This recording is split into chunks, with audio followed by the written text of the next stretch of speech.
à toutes et à tous ma team Kiffer, j'espère que vous allez bien. Aujourd'hui pour cette nouvelle vidéo, on se retrouve pour la présentation complète du parcours de la Vuelta 2021. Donc ici on a la carte officielle donc de l'Espagne avec toutes les étapes qui seront donc courues sur 21 journées.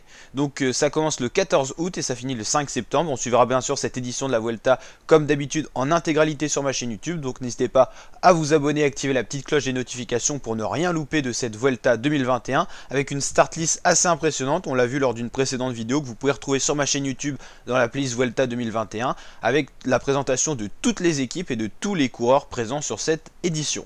Donc on va découvrir le profil de chacune des étapes et on va regarder un petit peu le programme. Donc étape 1, ça sera un petit contre-la-montre, un prologue même de 7 km avec un tout petit vallon et donc ça attribuera le premier maillot rouge de cette Vuelta tout simplement. Donc le maillot rouge c'est l'équivalent du maillot jaune pour le Tour de France, c'est-à-dire le meilleur au général.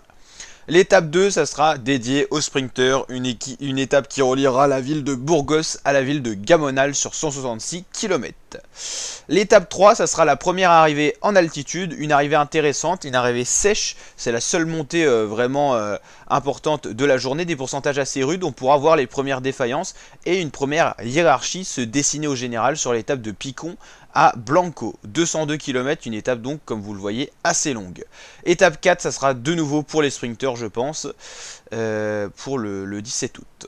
Étape 5 également dédiée aux sprinteurs, il n'y a pas plus plat, hein, c'est un profil totalement dédié aux sprinteurs. Les rouleurs seront aussi à la fête, pourquoi pas dans l'échappée, donc ça sera une étape plutôt intéressante.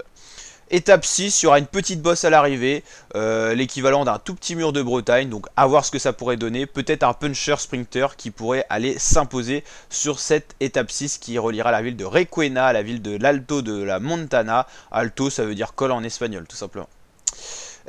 Première grosse étape de montagne, elle arrivera le 20 août 2021, donc 152 km avec énormément de côtes au programme, de montées. On peut pas forcément parler de col à chaque fois, mais il y aura vraiment beaucoup de dénivelé positif. Une étape qui reliera la ville de Gandia, la ville de Bancón de Alicante, une étape très intéressante à suivre.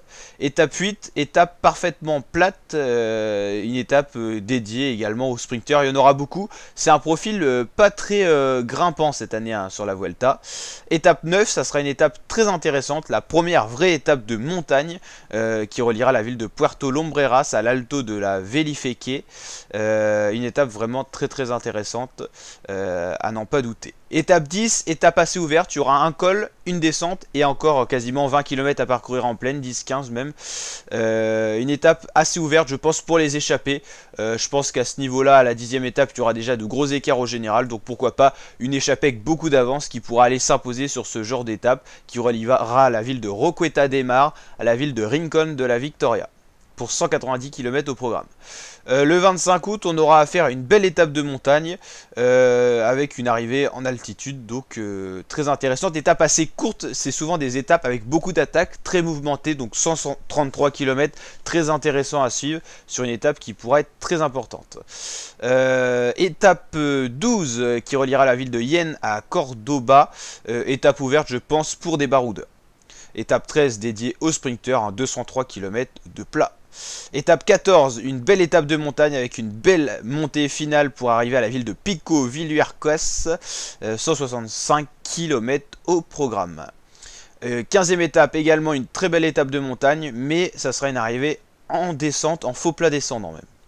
Étape 16 dédiée aux sprinteurs, ou peut-être une échappée qui ira au bout si les équipes de sprinteurs sont trop affaiblies par les journées précédentes.